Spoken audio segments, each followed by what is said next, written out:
Welcome to 60 Scales and the Truth, a podcast where amazing guitar players reflect on their lives and on how they got where they are today.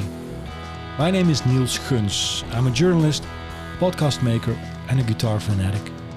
Thanks for tuning in. My guest today is a guitarist with impeccable timing. He started really young, but continues to grow. Loved by many and basically admired by all guitarists who ever heard him play. His latest album is called Speak to Me, and I'm very excited he's going to do exactly that today. Welcome to this episode, Julian Lage. Thank you so much. I'm so honored to be here with you. Julian, I recently saw a post of you met up with Rachel, who's also a great guitarist. Yes, absolutely. And I'd like to start this interview with a quote by him. Maybe we can reflect on that a little bit. He said, he posted this on his Instagram, right? Okay. Julian is one of the most kind, humble, and down-to-earth musicians I've ever met. And I think his kindness comes through in his playing. He has one voice, and it's the same whether he's playing or telling a story. And I read that, and I was thinking, because is that true? What is your thought about that? Well, I can't say. I have no perspective on that. Rhett is incredibly sweet to say that, and I'm a great admirer of his playing and everything he does for the community. I will say though that I believe that as people and as musicians, we tend to kind of show off the same sides of ourselves. We show our vulnerabilities or the kind of how we feel about risk and taking chances, our sense of humor, our sense of drama, our sense of narrative. I think those qualities are inherent to us. They can obviously be developed. They can be refined. They can be cultivated. They can be nurtured. They can be suppressed, kind of, but not usually. So I would say that I believe in a holistic sense of oneself. I remember being a kid and taking note that there were kind of like two paths about developing one's voice.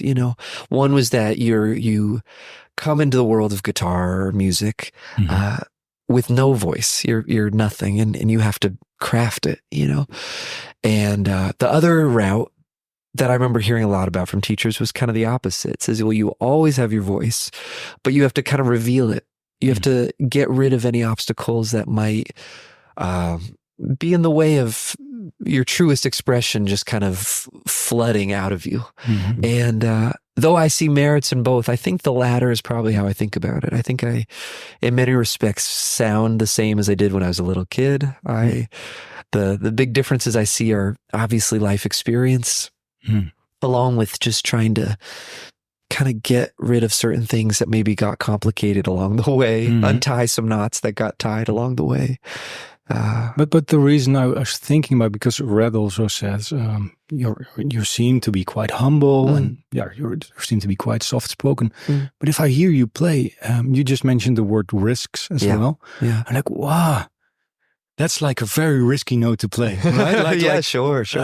Wow, where does he get that from? And then I'm thinking, whoa, is there one voice, right? And is the guitar player Julian who's taking those risks as a player, and that soft-spoken person, I don't know you, right? So that's why I'm asking. Exactly. No, it's a fair question. Well, it's a very fair question. I mean, I think I do think it brings up another question, however, which is, what, when we're talking about a person's voice, what side of them are we looking at? And I think you can have someone who's soft-spoken. It doesn't really say anything about the person's character, does it? Though it's tempting, to say, well, this person is that way and they must play this way. But just from my side of the experience, it's all very much the same. It does feel similar, and I think also another part of that is this isn't really about me alone. It's about whether it be in conversation like the two of us right now, or musically when I'm with the band or on stage, or with the audience for that matter. It's always an interaction. It's relative. In other words, I'm in a relation to something and to an environment, to a situation, as are those involved. And I think there's just something so nuanced and beautiful about that space between, us. And I think that's where you get to really understand each other, is through just like we're doing in this room right now. So I think that's more of a marker of things than anything I might possess or any way I might behave. It's really... It is interesting that people seem to be different when there's somebody else in the room, right? Yeah, sure. So you could ask, who am I if I change, if there's somebody else, right? Yeah, it's true. Well, it's all relational. I think of it that way. And music, I think, is one of the great teachers of that, especially because we're dealing with sound, right? So you can play the guitar and you think, okay, well, I'm the guitar player. I play the notes. I pick the way it sounds. And none of that's true once it leaves your guitar or it leaves the speaker, because now you're in a space and it's bouncing off the walls and it's coming back different. And we're always interacting with environment, always. So, though I can't speak much to all of the comment that Rhett said, I can say the consistent thing for me is I'm fascinated with integrating into a space and in a moment, and frankly just trying to be present for it, whatever it may have to hold. So it's and that comes down to the musicians I play with too. I'm lucky to surround myself with people who are just brilliant and feel similarly, and also challenge me and push me and support me. I'm lucky, I saw you play 2 days ago, and as an audience, you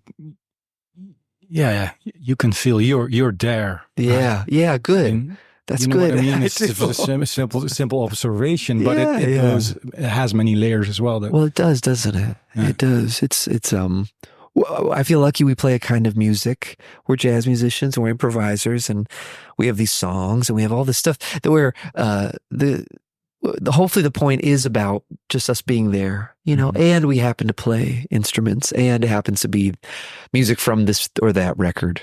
But it's a study of presence. It really, really is. That's how it feels to me. That relates also to a guitar lesson of yours I saw online. I was like, oh, what's Julian going to teach? But that was about the resonance of the guitar in your body. Right. So basically for the listeners who didn't see it, you're kind of explaining on all parts of your body, where do you feel the guitar? And that way you could make the tone bigger. That's right. And that's, for me, the first time I saw a lesson like that, like, cool, where's the lick? No, there's no lick. There's no lick. No lick. Yeah, that's a very meditational kind of approach as well, right? I suppose so. It's about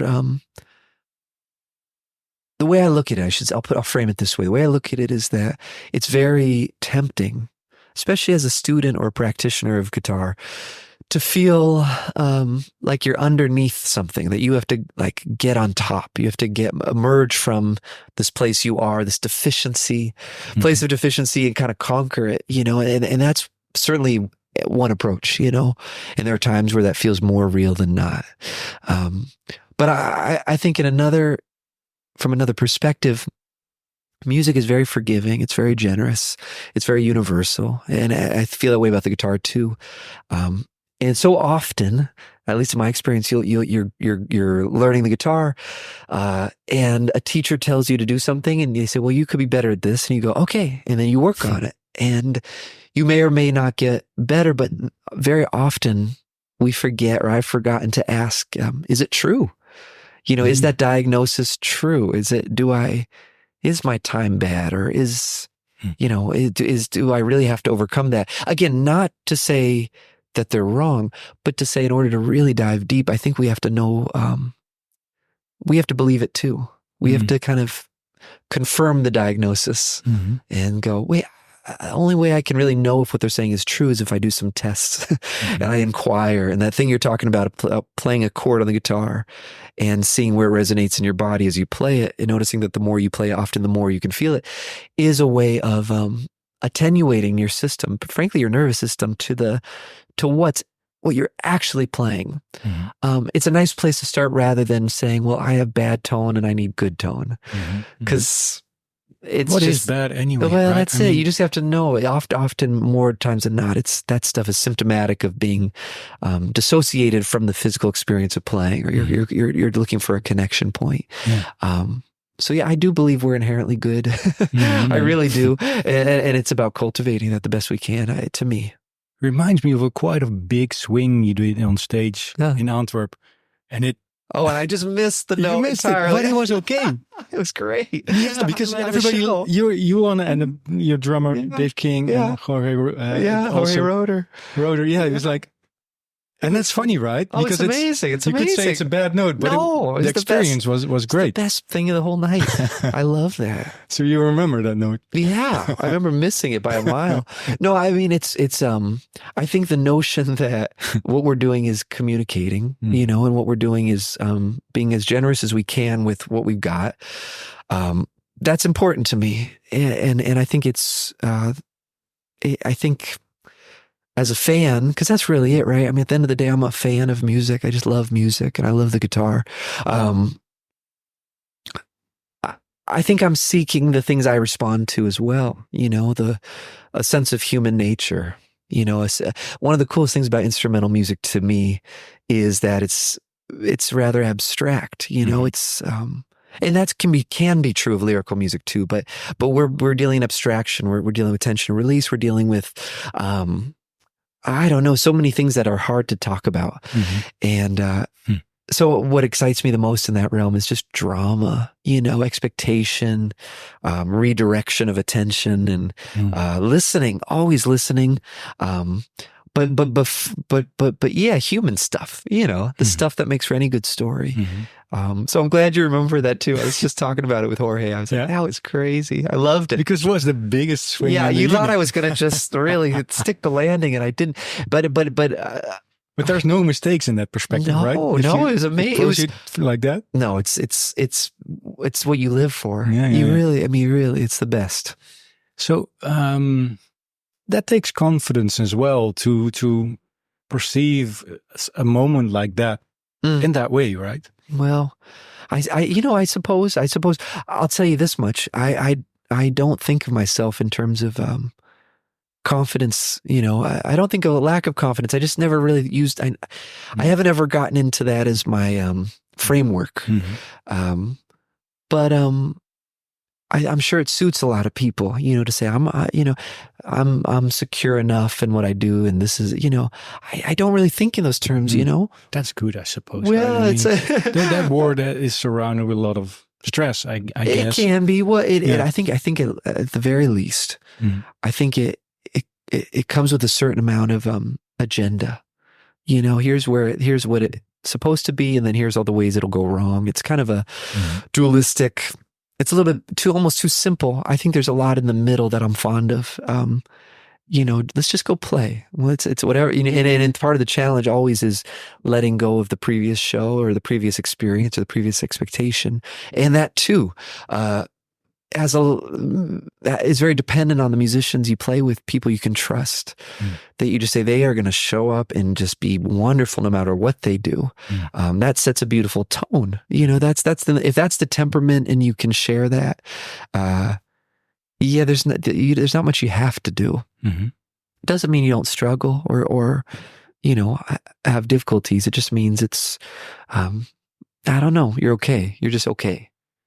Maybe you can rewind a little bit. I was in your life. I'm wondering, is there any time in your life that you as a guitar player, it went from playing skills to communicating, to that layers you were basically talking about just now? Well, that's a great question. I don't remember a moment. No, I mean, I've had probably many moments though, where within a given, from one day to the next, something changes, and you kind of, by the grace of whatever in the universe, you remember that, this is about communication. This is about sharing. It's not about my agenda. There's been so many times like that. I remember, and I've spoken about it some before, but I must have been 17, 18 years old, and I was with Gary Burton's band, and we were playing a lot, every night, and it was a long tour, and it was one of my first tours, and I loved it. I was nervous, right? So I practiced a lot. I practiced a whole lot. And in the day or at the airport, I'd practice. I would bring my guitar with me on the plane in those days. And I remember Gary Burton saying, you got to stop practicing. You're practicing too much. And I kind of took it as a compliment, and it wasn't. I thought he was saying you're doing too much. Like it sounds great. And he really was saying, no, I can hear it. When you're on stage, I hear what you've practiced, and I need you to drop that. Respond to the music that we're playing, not what you're working on. Mm-hmm. And so that's one such example where I thought, oh, of course, right? It's not about premeditation or, there are things you want to work on, sure. But even then it's, what you're able to do as a guitar player and what you want to say as a musician aren't necessarily the same. And very often, the more we're able to do as a guitar player, the easier it is to forget that you still have to have something to say. You have to have a point of view. Mm-hmm. Otherwise, it's kind of a spectacle about the instrument alone. And there's nothing wrong with that at all. Like, mm-hmm. I think that's tremendous.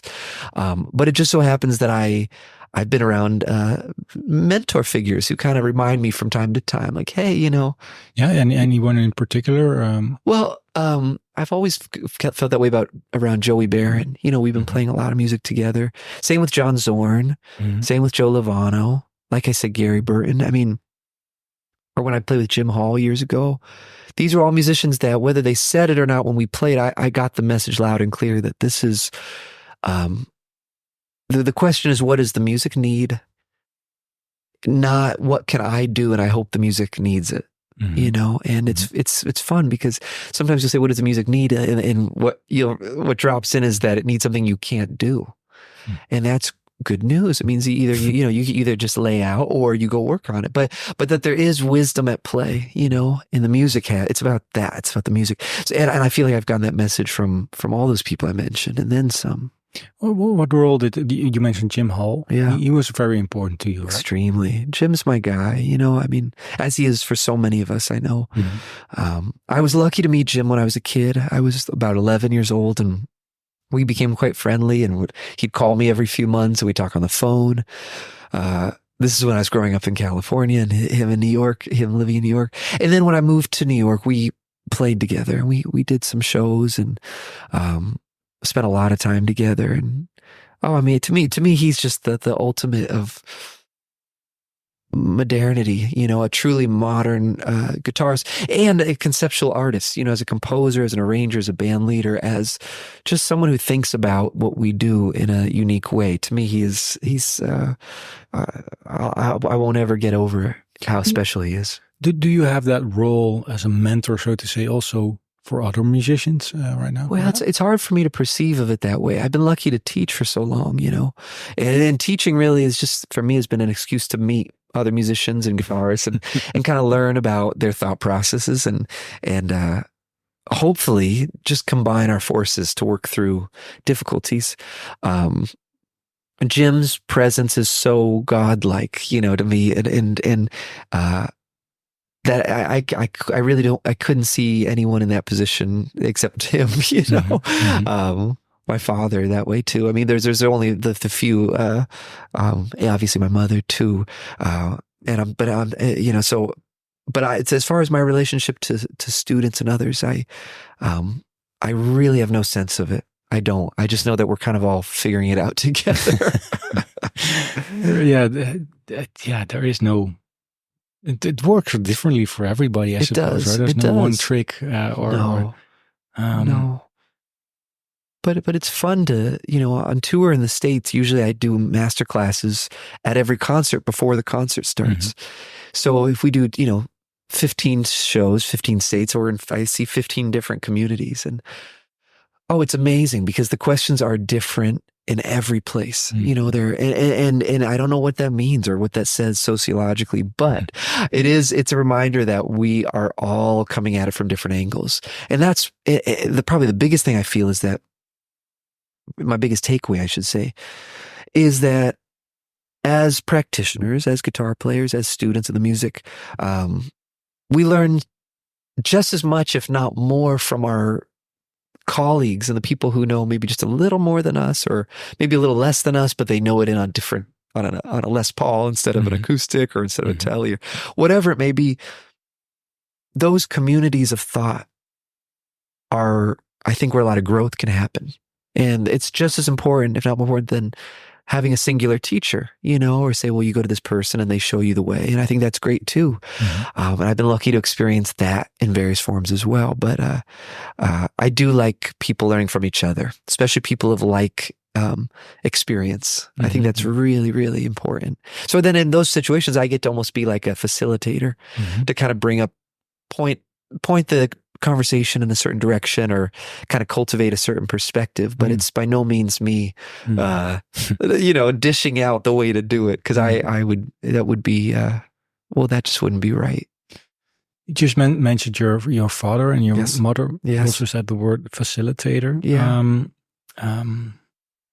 Did they create an environment that it never really felt as a choice to become a guitar player, or no, it was very open, but maybe as important to your question is that I'm the youngest of 5 kids, so I've got 3 sisters and a brother, so everyone was doing something. I happened to play guitar, and I could share that with my father because he started at the same time I did, so we would play together and take lessons together. And my mother's a brilliant artist, as is my dad. All my siblings are just tremendous, tremendously talented too. So there was a sense of like, well, there's space for this, and there was always space held and protected for me to do what I would do. That's tremendous. But no, it was without any pressure. Also, at least to me, I think it's important. I grew up, and I've said this, I know a lot, but I bear saying again that, I grew up in that generation just before the internet. And before social media. So it was very easy to be bored, you know what I mean? Or just sit here, but just sit there and go, well, I want to do something, so I'll play guitar. Well, there's nothing else that I was particularly interested in. The first time I had my first guitar, I was 14, and the first feeling I had was, I never have to be bored again. Isn't that great? Yeah, man.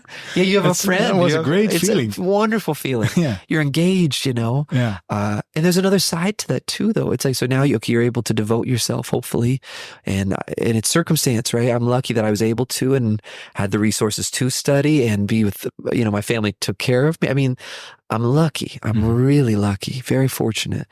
The other side of it being that I could also experience that in privacy. So there was no sense of, okay, I'm getting deeper into this, I should really film it and put it on the internet, or I should, there was, and I was kind of in the public eye, and it wasn't that much. I played on TV a couple times. There was a documentary, but even that film made about me when I'm a kid, I don't actually play the guitar in it. But that's actually interesting. If you be a 5-year-old playing guitar and quite decently, and you'd be all over the internet. You'd probably be all over the right? internet. That seems to be the way it's going. Yeah. And I see, and I can't speak to it being good or bad. All I can say is that, boy, am I happy I didn't have to do that. Because basically from when I was a kid till I was in my 20s, I was just a secret. I'd play shows, I'd be on records, but then the show was over, I'd go home, done. There was nothing else. Just keep working. So that was a blessing for me, at least for my constitution. Does it distract you nowadays, though? I'm still, no, I mean, I managed to keep my head out of pretty much everything. What's your secret? No, I have a team of people, and they help me with things on the internet and social media, and we work together, but no, I don't really have a taste for it. I don't crave it. But that's not to say that's a good thing. It just happens to be my relationship to it. Yeah, I guess but if your relationship is like that, at least you seem to be in control, right? The internet seems to be in control. That's right. Do I really want to see this? Yeah. This thing? No, it's hard. You can't unsee it sometimes. No, so it's true. I do have that responsibility to just kind of do my best to take care of myself. So yeah, you said I'm very fortunate to have had those parents who created that environment. Like Jim Hall was somebody very important. Are there any other people that you say, well, they open things up for me? Yeah? Well, there was a lot. My first guitar teacher, I had several guitar teachers, Robert Jones, Chris Pimentel, all wonderful teachers in the community I grew up in. And then Randy Vincent, that was the guy I studied with the most in depth. Mm-hmm. I was for years, from when I was 8 until I was in my teenage years, and we would play gigs together and record together and do it. I mean, that's my partner, and in so many ways. And that I look back on that now and go, how lucky, because that was such a robust education. It wasn't lightweight. It was all in twice a week for many hours every time. And so I'd say, without a doubt, Randy and his wife Kathy opened so many doors, because it was not only that experience, but then we would go to hear concerts at night together, and they would introduce me to people and that I could study with. I mean, it's just beautiful, really special. David Grisman was another person. First person I recorded with professionally was David Grisman, hugely influential.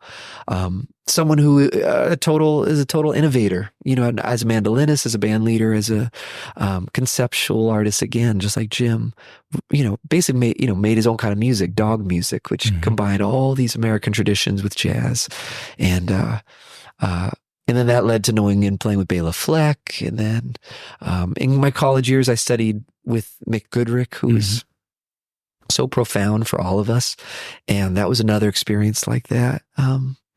But your wife is a musician as well, absolutely, right? Margaret Glaspie. What did you learn from her? Could you pinpoint something that you think, wow? Yeah, she's the best. I mean, Margaret I met in college, so we kind of, in many respects, we've grown up together. We really have. So she has an amazing capacity for not being impressed by anything that's topical. She's such a great songwriter and guitar player and singer, and she understands narrative and storytelling in like emotional impact. What does it feel like? Is it grabbing me, And I've seen her do this time and time again, where she can just cut to the heart of the listener, cut to the heart of the music, cut to the heart of the message, and deliver it with such grace, And it's a huge inspiration, because I want to do that too, and I try to do that. And, but that's one of so many things that we've kind of explored together. Just her love and companionship as a partner is kind of, that's my whole world. So, but that must be interesting in your relationship, that you also bond with music, right? Yeah, with art, because they're principles that I think we both notice in music, literature, movies. It doesn't matter what it's, visual art. They're just kind of principles of like, is this working or not? Is this connecting? Is it not? And I think we do have an honest dialogue. We have an honest dialogue about whether something has that impact, and whether it's something outside of us, or it's something we're working on independently, or something we're working on together. It's a great privilege, and just the sense of humor with it all, that it's, we're just kids kind of figuring it out. And I think that's a really lovely thing that I'm always reminded of, just to take the pressure off. We're all kind of hunting it down, so to speak. That's a good lesson altogether anyway, right? Yes. To get some pressure off, because when I first saw that that Margaret produced one of your albums, I was like, and Charlotte, I love you very much, but I cannot imagine her for producing something I do. Is that right? Yeah, everyone's different. Everyone's different. Yeah.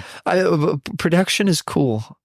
Production is different for everybody who's a producer. They're the producers who obviously, help beforehand, and then when the session comes along, they just kind of let you do your thing. There's the producers who book the studio, hire the musicians, even the producers who write the music. With Margaret, it's some combination of all of it. She's really the thumbs up or thumbs down. You play, and more often than not, so far in our experience of production, we'll play something and I'll say, I think I got to do it again. She'll be like, you're done. That was it. A good producer can kind of protect you from yourself too. And that's nice when that comes from a place of love, and nothing else. It really has to be, in my opinion, it comes down to trust and love. Can you relinquish that kind of control? Let that go, right? Yeah, but it doesn't. It's not as much of a burden if you trust the person. You say, well, hey, I would do the same for her. I would be able to tell. Okay, yeah, you're good. You're done. Trust me. You might be in it now, but tomorrow you're going to be so proud of that. Or you're so close, and there's this thing, and I what I'm talking about, and can you just try for that? It's a version of that, That must be very, like I said, special in your relationship to have those moments as well. Oh, right? It's amazing. It's like I said, it's a privilege. I count my blessings. I really, really do. Hey, a returning topic in this series is a question from one player to the other. So Neely Brosh, awesome. She asked you this. How did you find the confidence to be fully yourself? Because he's so himself and he's so unique and he does things that nobody else does, but that takes courage in a way. What got him to the point where he felt like no fear to get behind himself fully? Mm-hmm. Wow. Well, thank you first of all for that question. I'm very humbled that you would ask that of me. It's so funny because if I reflect on it, I have no idea. I don't remember a moment where that, distinctly changed but I do, what you say about it resonates with me. The notion that, there can be kind of a conscious, commitment, maybe you could say, towards following what you want to do and putting all your weight behind it. That for me has so far been a perpetual process. Kind of I feel like I'm often reminded of it over and over again, like, right, what do I want? Not what can I do? Not what seems appropriate or what do I think this situation wants, but what do I crave? And I know we spoke of this a little bit before, but since I lack any real relationship to the notion of confidence, I would say the attempt I make is to kind of basically put myself only in situations to the best of my ability where I have to show up in that way. And and that sometimes means saying no to things that you doesn't feel comfortable to say no to. I remember feeling this when I moved to New York. I was kind of playing with everybody and trying out all this stuff, and I loved it. And I played with so many people. And then over the years, there's been a little bit of refinement of, okay, I like working with this person because I love working with John Zorn because I don't really have to think about how to put myself into the music. He leaves so much room for it and also inspires it that it's going to be there. I love playing with my trio, or I love working with Joe Henry, or I love working with Margaret, or Chris Eldridge. These are all people with whom I don't actually feel like the question is warranted. Mm-hmm. I could not be myself around them. I don't know what it is. It's the way they listen to me. It's the way they look at me. It's the way they talk to me. Mm-hmm. It's the way the music is written. So that's been kind of my singular focus. And of course, there are times where you don't feel like you can do that for one reason or another. That's understandable. But by and large, I've been fortunate that I just kind of keep trying to put myself in situations where I have no choice. I set a record date. I've got to write 12 songs and the band is hired. What am I going to do? And then you get to work. And also, the only thing I would say is that I think we know when we're accessing our truest self. We know it. And to that end, I'm really curious about just how I can keep my antenna up so that as things are going down, I can get a read on it. There's been many times I record myself a lot, or I used to a lot more. And I listen back to shows and I would listen back with the question of not is it good or is it bad, but how does my experience of listening differ from my experience of playing? And that question was always very helpful for me, at least, because often I would hear something and say, well, maybe it feels a little flat, or like I'm not being myself completely, or it's not vibrant enough, or whatever it is. And then I would think back and try to remember what it felt like. And often those moments I was very worried. I had an agenda. I got to do this to be right. Got to play this way to play the right. So, I was in a story.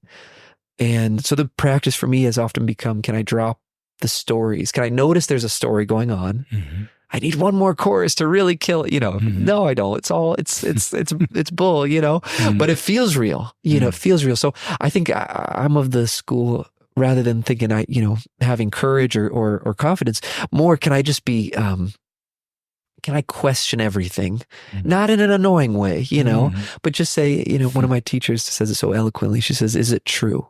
Mm-hmm. Is it true? I've been playing too long. Is it true? Is it, this song it needs something else? Is it true? And the beautiful thing is, because it's a question, the answer can be yes. They can say, yes, you're playing too long, stop it. Or it can be like, no, you're cool. But once again, there's that producer-player relationship. Mm-hmm. However, this time it's just between myself and myself, But that it really resonates with me. You saying my lack of notion of confidence. That to a lot of people that would seem the most confident thing you could ever say. Man. I suppose again, I'm the wrong guy. Krishnamurti, Jiddu Krishnamurti, the great philosopher and writer. I know he would talk about confidence as being, I'm paraphrasing, but I remember, at least if I'm remembering correctly, there was a notion in his writing that, it's very dangerous. A confident person is kind of a dead person. You're unavailable. And I think being available is far more interesting to me than being right. Or and I think this is true of anyone who's had any life experience, which everyone has, around, thinking you were doing the right thing and then realizing there was some information you didn't have. You didn't have the full story. Mm-hmm. And hopefully with that comes a certain sense of compassion. We do the best we can. That's all it is. Sometimes you have all the data. Sometimes you don't. Mm-hmm. But the notion that it should be galvanized in a confident way is also, I get worrisome. I just think it's the last thing I really want to be is confident. You said you like questions. Yeah, well, right? Sure. It's alive. It's just like what you and I are doing right now. This is not a declaration. It's a conversation. So for me, at least, that leaves the door open for growth and curiosity. And also, I think, reveling in inherent beauty in moments. You know what I mean? Like, I think of this a lot. I've been thinking about this a lot lately, that even in a given environment we're playing in, where we are inheriting a space. You saw me the other night in a beautiful hall in Antwerp, and that space was as much of the story as I was, right? So you inherit circumstances and you have to navigate them. And that's why it's really good to be open, because they're not the same night to night. Mm-hmm. And especially with jazz music and improvised music, it's you kind of need to die and be born again in a way. Or at least that's the tradition that I've been following for so many years.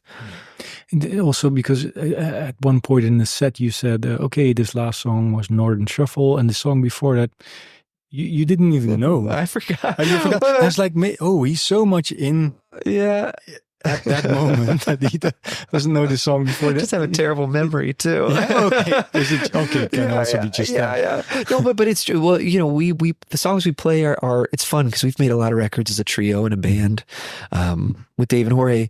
So we can jump from a song from one record to a song from another record, and in a way they're that we're not playing them like the record per se. They're I think Ornette Coleman that'd be considered harmonic in a way, where things kind of, again, I shouldn't be the one to describe harmonics because I think it's a little bit different for everyone. But the notion that the music is a springboard, the songs are a springboard, but the temperament, the emotional temperament, the rhythmic temperament, the melodic temperament, and the narrative and the harmony, of course, those are all more moment specific. They're not.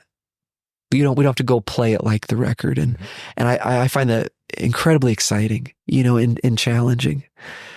So you happened to see us on a night where that was in full effect. I'll be seeing you tonight again. That's great. I'm very curious if it's all true. Who knows, man? Who knows? Well, one other thing that before we wrap this up, I was wondering what happens, because sometimes I'm not sure if it's deliberate or not, but both of your hands go off the guitar.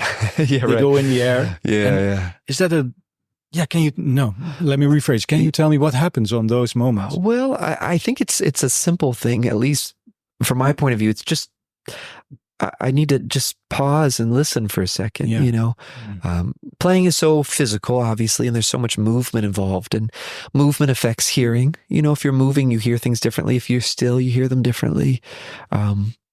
Taking the hands off the guitar, yeah, that's a good way to just kind of I don't even want to say reset, because you don't set into something, but it helps you reconsider. Also, often the momentum of a phrase or the momentum of anything we play isn't entirely felt until the phrase stops.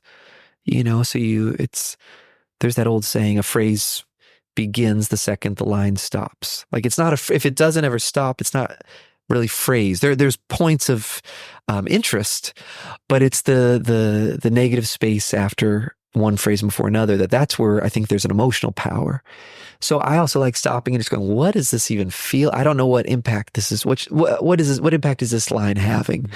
The beautiful thing is that I can stop, and the band is so good and great and on it. And, you know, I'm far from the most interesting thing happening in that moment. So I do have faith that I can stop, and what Dave and Jorge are doing is just as, if not more compelling than what I'm doing. And then I get to re-enter the stream, hopefully. But I would say that's probably my best attempt at an answer to that. Did that ever enter in your playing in a certain moment that you thought like, oh, this gives me that kind of reset? Or Well, it's I think maybe just organically I started to notice that, you know, if my hands are too close to the guitar, I'm going to want to play. I'm going to want to play. So, you know, Jim Hall used to say, don't just play something, sit there. You know, to flip around the old saying. So I think there's something like, it's nice to remember, you know, we're still engaged whether we're contributing notes or not. But it's a practice, you know, and there's other times where the opposite is really essential, where play the guitar, you know, go, like, just really keep moving your body. That's what the music needs. Again, it's all about what does the music in that moment and in that space ask of us. I really believe that. So, yeah, sometimes you just gotta kind of take your hands off the guitar. So, players, if you want to be really good, yeah, don't touch it. Hey, Julian, it was a privilege to talk. Likewise, a total pleasure. Thank you. Thanks so much for your time, and listeners, thanks for listening. Thanks for having me.